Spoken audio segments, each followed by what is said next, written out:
Bonsoir à tous. Alors nous allons continuer bien évidemment dans cette capsule de ce soir pour voir de près la structure de la molécule de l'ADN, l'acide désoxyribonucléique. Alors donc en 1952, Franklin réalise des clichés au rayon X de l'ADN sous forme hydratée.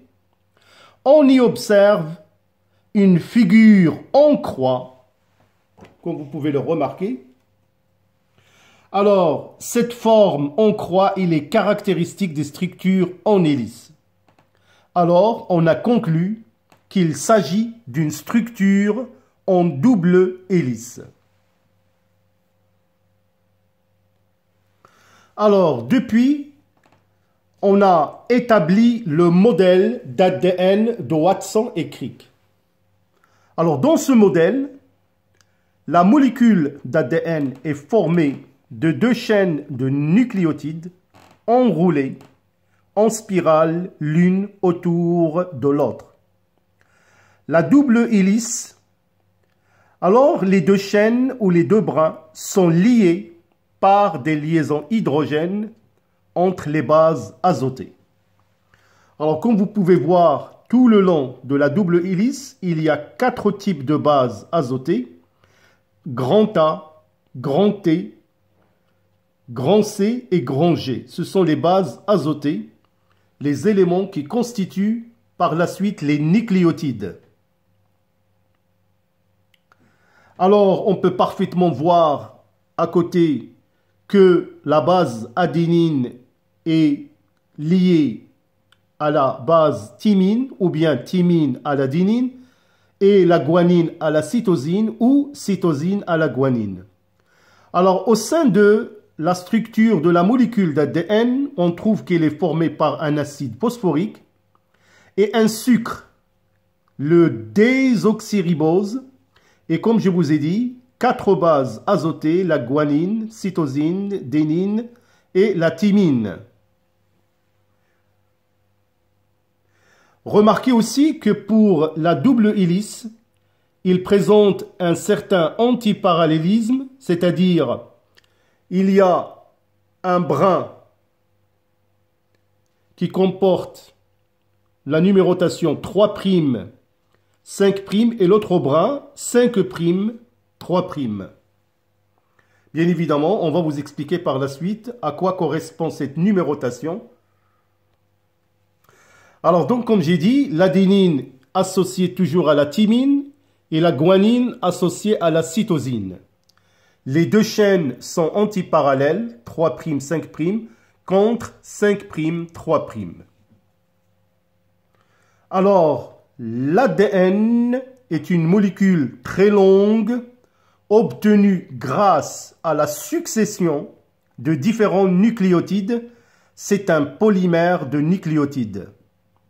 Chaque nucléotide est formé par 3 types de molécules, l'acide phosphorique, un sucre, le désoxyribose et une base azotée. Alors, comme vous pouvez le remarquer sur le schéma, alors nous l'avons déjà abordé que la molécule d'ADN va se spiraliser ou se condenser autour des protéines, les histones. Cette condensation va atteindre un certain maximum et forme ou plutôt donne la structure d'un chromosome pendant la phase de division. Alors cette condensation extrême est atteinte lors de la phase métaphasique. Alors là, à droite, vous pouvez parfaitement voir un chromosome humain qui est formé par 2 chromatides et au centre, il y a un centromère. Et un tel chromosome, comme je vous ai dit, n'est visible qu'en mitose où l'ADN est très condensé. Alors, pour vous donner plus d'informations, nous allons bien évidemment profiter pour utiliser quelques animations pour nous dévoiler davantage la structure de l'ADN.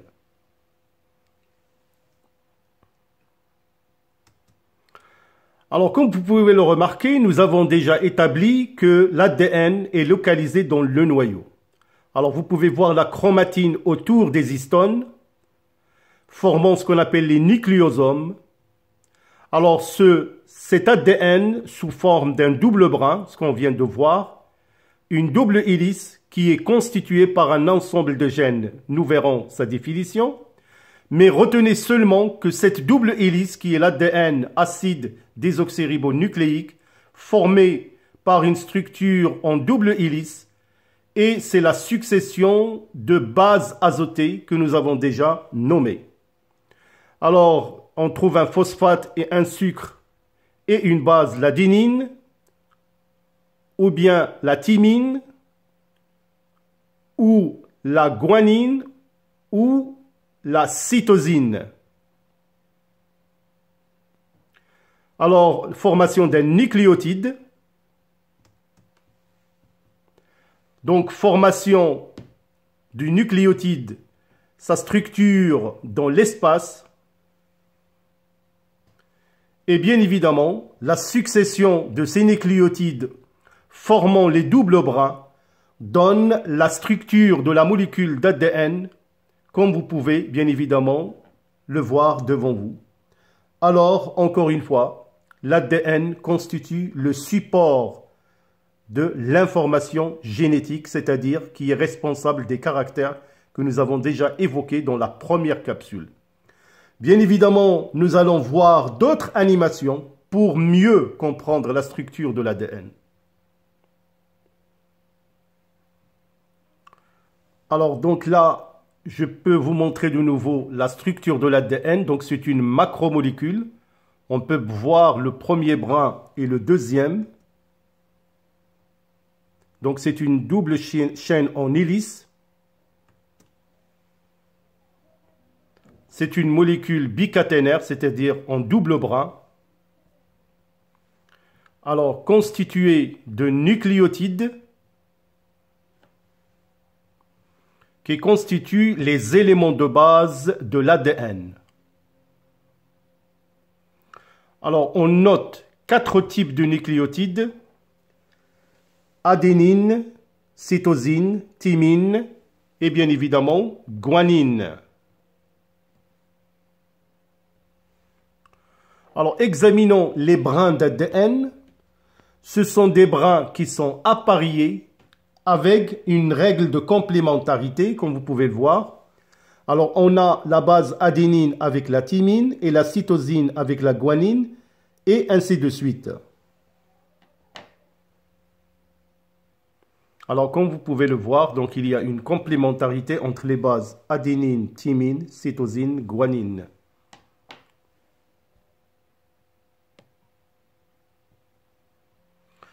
Alors, il faut bien évidemment savoir que la succession de nucléotides au sein d'un brin d'ADN constitue ce qu'on appelle des gènes.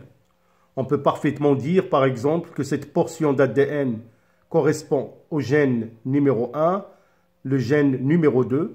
Donc, nous verrons ça par la suite, que le codage correspond bien évidemment à la succession de nucléotides, et un gène est un fragment d'ADN.